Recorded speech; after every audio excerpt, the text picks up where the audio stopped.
This stone marks a spot where it said that King Edmund was crowned back in the 9th century,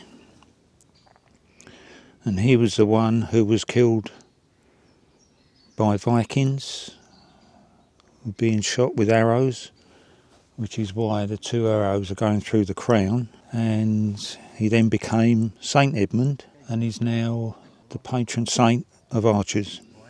The chapel of St Stephen's was built on the St Edmund Way, which is a pilgrimage path from Manningtree in Essex to Brandon in Suffolk.